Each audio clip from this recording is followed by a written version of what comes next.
Memang benih ini yang seharusnya ada dalam pemikiran pemuda Indonesia dan berada di jiwa pemuda Indonesia. Mhm. Karena keadilan ini yang akan mampu menjawab Mhm. menjawab pertanyaan daripada bangsa ini sendiri. Mhm. Kapan kita akan mengalami kejayaan, kapan kita akan mengalami kemakmuran. Mhm. Dan keadilan ini dapat dilihat akan melahirkan sebuah semangat baru berupa revolusi. Mhm. Pemuda ini harus mampu menciptakan kondisi dan membangun kondisi revolusi. Marilah kita bersama bangkit dan bersatu untuk kembali ke Pancasila. Marilah wujudkan cita-cita proklamasi. Assalamualaikum warahmatullahi wabarakatuh. Salam Pancasila progresif revolusioner. Selamat malam Gus Alfi. Selamat malam Cak Rohim. Iya. Sehat ya? Alhamdulillah, mudah-mudahan panjenengan juga sama ini. Alhamdulillah. Oke. Sehat selalu. Lama tidak jumpa sama beliau dan kemarin baru melakukan lawatan ke beberapa titik di wilayah Jawa dan sebentar lagi beliau akan ke Sumatera. Mumpung kebetulan berada di Jakarta, kita minta dulu waktunya untuk kita broadcast dalam acara temu tokoh muda. Mohon izin ini Gus Alfi, Iya, Cak. pada konteks kepemudaan ini kan sebagai alat pemersatu. Ya. Tentunya ini terkorelasi dengan apa yang diharapkan oleh Pancasila. Kira-kira pemuda menurut kacamata Gus Alfi ini sehingga dia memang layak menjadi alat pemersatu, itu kriterianya, ciri-cirinya harus seperti apa? Jadi pemuda Indonesia itu lebih tepatnya bukan alat ya, Cak. Artinya dia memang satu penggerak. Dia menjadi satu instrumen paling penting, satu inti daripada gerak laju sebuah bangsa. Yeah. Nasib sebuah bangsa itu terletak pada pemudanya. Sejauh mana pemuda itu mampu bergerak, ya sejauh itulah nasib bangsanya. Nah, jadi ya memang artinya sementara ini kita mampu melihat lah di beberapa negara gitu kan, bagaimana pemuda-pemuda di negara lain ternyata mampu bergerak. Nah, di Indonesia juga ada yang bergerak kan. Bergerak tidaknya itu kan juga akibat kan, artinya ada penyebab-penyebab yang memang harus ditanamkan dalam diri pemuda itu sendiri. Menurut kacamata Gus Alfi, perbedaan antara pemuda dulu dan sekarang pada spirit nasionalisme dan patriotisme seperti apa? Kita mengalami pergeseran, Cak, ya, pergeseran pemaknaan atas nasionalisme dan pergeseran makna terkait patriotisme gitu ya. Sehingga di situ kita juga perlu alat ukur baru untuk menilai nasionalisme dan patriotisme itu sendiri. Namun bila kita korelasikan secara secara mudah gitu ya, itu patriotisme di zaman dulu dan nasionalismenya itu memang karena ada kejelasan dari pandangan bahwa ada keterjajahan gitu ya. Musuh yang jelas, negaranya juga jelas musuhnya gitu kan. Dan saat ini kita mengalami ketidakjelasan. Musuh kita siapa gitu kan. Apa yang perlu kita lawan kan gitu. Padahal dalam setiap zaman itu musuh selalu ada. Selalu ada, Dan perjuangan itu tetap harus selalu ada. Iya, selalu ada. Karena musuhnya samar-samar ini barangkali sehingga bingung ini harus apa yang harus dilawan. Kira-kira gitu. Baik. Gus Alfi, teman-teman, Gus Alfi ini, Komarudin ini adalah seorang ketua Forum Filsafat Muda Indonesia. Dan pemikiran-pemikirannya tentunya harapannya nanti juga kita bisa share kepada khalayak muda yang lain, terutama yang ada di bangsa kita Indonesia. Mudah-mudahan karena tema yang kita ambil pada malam hari ini adalah peran pemuda itu sendiri dalam mensikapi kondisi bangsanya.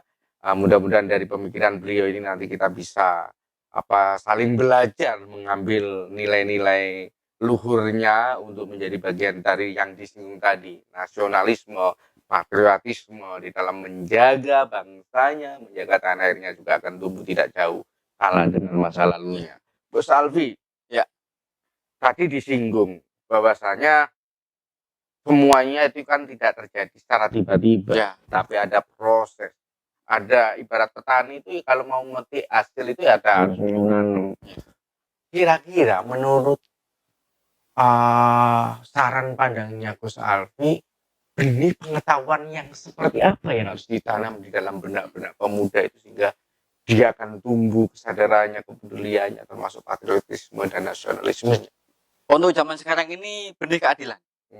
Bagaimana pada pasal ke-5 ya, keadilan sosial bagi seluruh rakyat Indonesia gitu.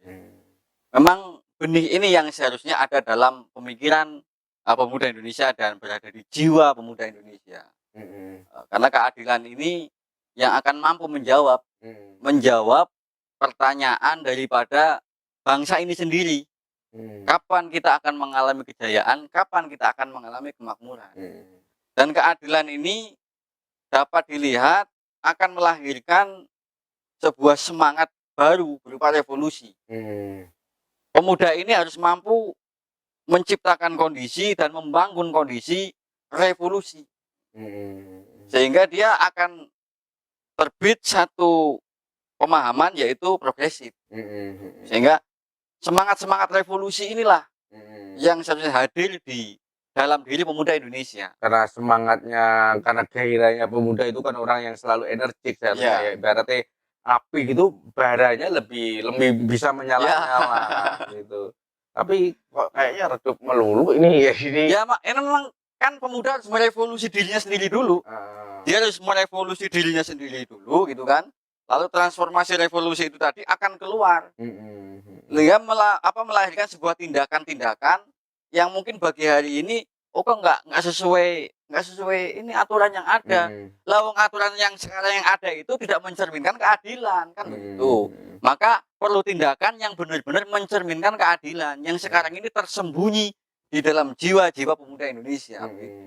Harus dilawan semua itu. Jangan sampai bentuk revolusi diri sendiri itu seperti apa? Pertama tentu dengan niatan yang baik, pengabdian kepada bangsanya. Ini yang sementara ini minim ya. Pengabdian kepada bangsanya ini harus diperkuat. Niatannya harus diperkuat. Sehingga ketika dia hadir di pemerintah atau hadir di tengah-tengah masyarakat, dia bukan mencari imbalan, bukan mencari simbiosis mutualisme untuk menyenangkan diri puasanya. Ya, sehingga tidak akan ada namanya hedonisme. Karena dia mengabdi totalitas untuk kepentingan bangsa. Semangat itu kan semakin luntur ini di era sekarang, apalagi di era milenial. Kita tahu lah bahwasanya kaum muda sekarang ini justru malah yang lebih digandrungi adalah yang kaitannya dengan produk lah ya, entah itu teknologi, entah itu apapun misalnya, daripada makhluk itu sendiri, apalagi sampai berpikir tentang bangsanya, tanah airnya. Nah tentunya ini kan juga menjadi bagian dari sebuah studi kasus yang harus dianalisa, karena sesuatu yang terjadi juga tidak secara tiba-tiba. Nah bagaimana tadi sebagai bagian dari pertanyaan awal tadi menggairahkan, karena kesadaran ini kan nggak lepas dari ilmu. Nah, kira-kira trik-trik untuk membangunkan semangat supaya tetap menjadi berkobar-kobar dan menyala-nyala itu apa? Mungkin begini ya,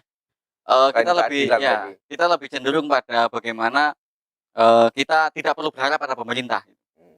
Kita tidak perlu berharap banyak pada pemerintah tentang bagaimana pemerintah akan menghadirkan mata pelajaran Pancasila, kurikulum Pancasila yang memang sampai saat ini kita tahu sendiri ya teman-teman pemuda Indonesia, pemerintah sampai ini tidak bertanggung jawab gitu kan tentang pentingnya kehadiran Pancasila di dunia pendidikan. Seharusnya hal ini menjadi satu pokok penting Bapak Presiden Joko Widodo, Puan Maharani maupun Ketua MPR siapa namanya saya nggak begitu suka juga ingat mereka itu kan. Ini seharusnya menitik beratkan pentingnya pendidikan Pancasila. Jangan terus yang diutamakan adalah hanya kepentingan-kepentingan yang bersifat sementara kan gitu. Jadi pemuda-pemuda Indonesia, hal yang paling utama kita lakukan adalah sudahlah, jangan mengharapkan pada pemerintah. Lakukan saja yang terbaik untuk masyarakatmu, untuk bangsamu itu. Itu aja. Tapi yang jelas enggak menabrak undang-undang lah kira-kira. Oh begitu ya, lah ya. undang-undang ya biarkan aja dibuat undang-undang. Nanti kalau kalian berkuasa kan rubah aja undang-undang yang lebih baik. Itu. Baik, tentunya pemikiran-pemikiran filsafat ini memang cenderung unik, cenderung apa namanya kadang-kadang mengandung idiom-idiom yang memang harus kita telusuri terlebih dahulu, telaah terlebih dahulu. Tentunya kita tidak bisa serta-merta untuk langsung uh, mengambil satu kesimpulan dalam satu pandang sudut tertentu. Nah, tadi disinggung bahwasanya kok tiba-tiba merasa pemerintah ini harus bertanggung jawab terhadap pendistribusian keadilan, Ya. harus bertanggung jawab di dalam rangka pendistribusian nilai-nilai pemahaman bagaimana yang kemudian dikandung dalam Pancasila. Apa memang pemerintah selama ini memang belum melakukan apa gimana? Apa kurang? Jadi nilai-nilai keadilan itu sendiri kan berdasarkan pada persamaan hak di mata hukum kan gitu ya. Karena kita sebagai bangsa yang beradab mengakui dan melahirkan hukum-hukum positif supaya masyarakat itu dapat bekerja dengan tenang, dapat melakukan kegiatan-kegiatannya dengan tenang, dan mampu percaya akan hadirnya masa depan yang lebih baik. Nah, sementara ini ya sudah bukan rahasia lagi lah ketika kita ngomong persamaan hak di mata hukum itu entah di mana sekarang. Memang belum pernah hadir di negara ini atau memang Teorinya tapi aplikasinya enggak gitu ya. iya, teorinya mah ya tadi saya bilang. Tumpul ke atas, tajam ke bawah. Iya, tajamnya ke bawah, tumpulnya ke atas gitu kan. Sehingga keadilan secara hukum tadi juga dianggap ada semacam ketidakmerataan ya, Iya. bukan hanya keadilan dalam memperoleh kesempatan Iya. atau mendapatkan peluang-peluang yang lain gitu. Contoh gini kan. Sebagai inti dari hal yang dibutuhkan oleh pemuda, kita ini pemuda Indonesia dimanapun berada, mau di luar negeri mau di dalam negeri, satu yang paling kita butuhkan itu apa? Pendidikan kan itu. Tapi nyatanya pendidikan di Indonesia ini berlapis-lapis dan berkelas-kelas. Seharusnya mereka yang di pedalaman, mereka yang di pinggiran kota, mereka yang anaknya buruh, anaknya tukang becak, anaknya satpam, anaknya pekerja-pekerja yang katanya itu kelas miskin, ini harusnya berkesempatan yang sama dengan yang orang kaya. Mau itu kamu anaknya pengusaha, punya televisi, anaknya DPR sekalipun, ataupun presiden sekalipun, Tapi punya hak yang sama. Tapi kalau pendidikan sudah masuk pada komersialisasi, pada sistem industri kan juga repot. Artinya yang punya duit. Iya, artinya itu kan karena adanya undang-undang pembiaran dari pemerintah, industrialisasi pendidikan kan begitu. Sehingga inilah yang menyebabkan pemuda Indonesia akhirnya tidak menerima keadilan pendidikan. Gus, gitu. Saya sampai saat ini saya itu masih agak kepikiran dengan istilah lama itu, bahwasanya itu ilmu itu harus diamalkan. Ya. Kalau diamalkan itu baru bermanfaat. Ya, kalau dijual belikan kayak begitu, gimana nilai mungkin barokahnya atau apa? Ada pepatah Jawa bilang kan jerbasuke mau beo ya. Kalau di kitab Ta'lim Muta'alim itu juga dijelaskan bahwa pendidikan memang memerlukan biaya. Namun dalam hal ini kita bangsa Nusantara yang kaya raya, sangatlah tidak mungkin lah kita negara menghadirkan satu sistem pendidikan yang gratis untuk seluruh pemuda Indonesia. Itu sangat tidak mungkin kan gitu. Contoh APBN yang sekarang ini dikatakan 20%, seharusnya itu mampu menciptakan layanan pendidikan, sarana dan prasarana mampu dapat tercapai. Itu kan. Tetap aja tapi dalam prakteknya ada iuran ini. Karena memang tidak ada niatan dari orang-orang duduk pemerintah untuk menghadirkan keadilan, nggak ada. Atau mungkin karena persoalan saringan dalam rekrutmen orang yang mendistribusikan pendidikan itu atau pengetahuan itu. Ya mungkin karena mereka sudah berwatak seperti itu ya. Artinya memang kita perlu revolusi teman-teman ya. Kita revolusi bangsa kita emang harus itu. Negara juga harus direvolusi kan. Gitu. Ya kita revolusi dimulai dari diri sendiri aja loh dulu. Semangat revolusi jangan sampai hilang tapi ya. Oke.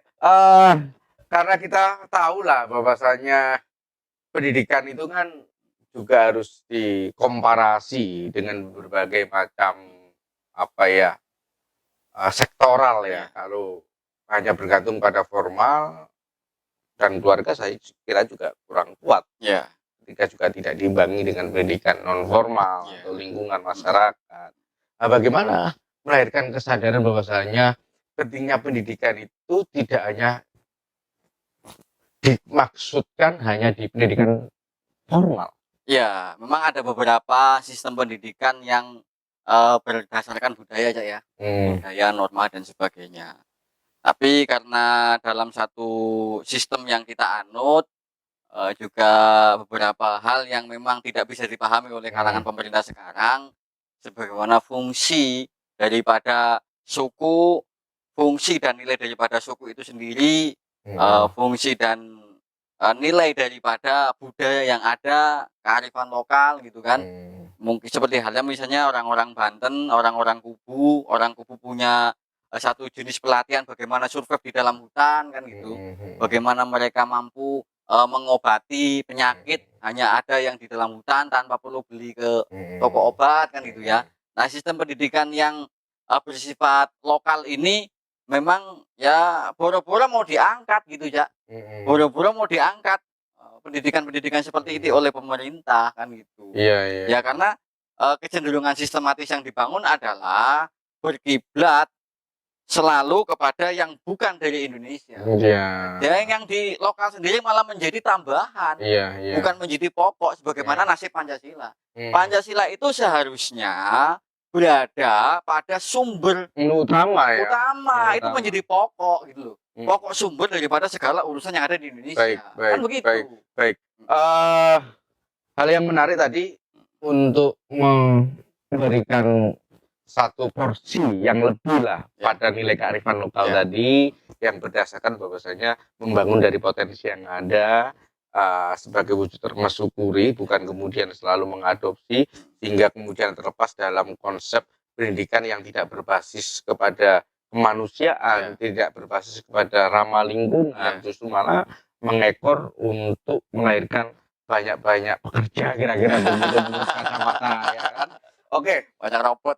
Oke, Gus Albi, ada nggak satu statement sebagai closing pertemuan pada malam hari ini perihal bicara pemuda, spiritan pendidikannya yang harus dikerjakan oleh mereka? Ya. Pertama, saya mengajak kepada seluruh pemuda-pemudi Indonesia itu bersyukur alhamdulillah negara kita sudah merdeka dari penjajahan, kolonialisme, imperialisme, VOC, Belanda, nikah, Jepang dan sebagainya. Alhamdulillah kita telah merdeka utuh menjadi sebuah bangsa yang bersatu, mampu menghadirkan peradaban baru, menciptakan peradaban baru berupa peradaban kenegaraan gitu kan, mampu menciptakan pemerintahan baru, melahirkan pemerintahan baru. Namun hal ini kan kita belum cukup ya, ketika pemerintahan dan negara itu pun harus menuju pada kesempurnaan kehidupan berbangsa dan bernegara kan. Yang kedua, setelah kita bersyukur kan itu, kita juga melanjutkan dengan gerakan-gerakan positif, gerakan-gerakan yang bersifat progresif, yang tidak hanya mandek di situ, tapi terus bergerak dan berkembang. Yang ketiga terakhir, saya mengajak kepada seluruh pemuda-pemudi Indonesia untuk satu arah menuju peradaban Pancasila. Satu arah. Mari ciptakan Pancasila, mari hadirkan Pancasila di kehidupan bangsa Indonesia. Buktikan jika Pancasila itu adalah ideologi yang paling mulia di muka bumi ini. Terima kasih. Luar biasa ini. Luar biasa ini, kayaknya ini sudah kesaksian ini terhadap Pancasila ini, sehingga sehingga percaya betul bahwasanya Pancasila adalah bukan dalam menjadi alat pemersatu bangsa, suku bangsa yang ada di Indonesia, tapi juga di dunia, termasuk nilai-nilai agama-agama dan seterusnya. Mudah-mudahan demikian lah. Tapi yang jelas ada kutipan yang menarik dari yang disampaikan beliau tadi. Spirit pemuda ini selain sebagai alat pemersatu, dia juga adalah bukan hanya sebagai pewaris, tapi saya yakin juga bisa menjadi pelurus terkait dengan ketimpangan-ketimpangan yang terjadi di bangsa kita. Terima kasih sudah melihat acara temu tokoh ini, mudah-mudahan ini bermanfaat dan saya akhiri. Assalamualaikum warahmatullahi wabarakatuh. Salam Pancasila progresif revolusioner.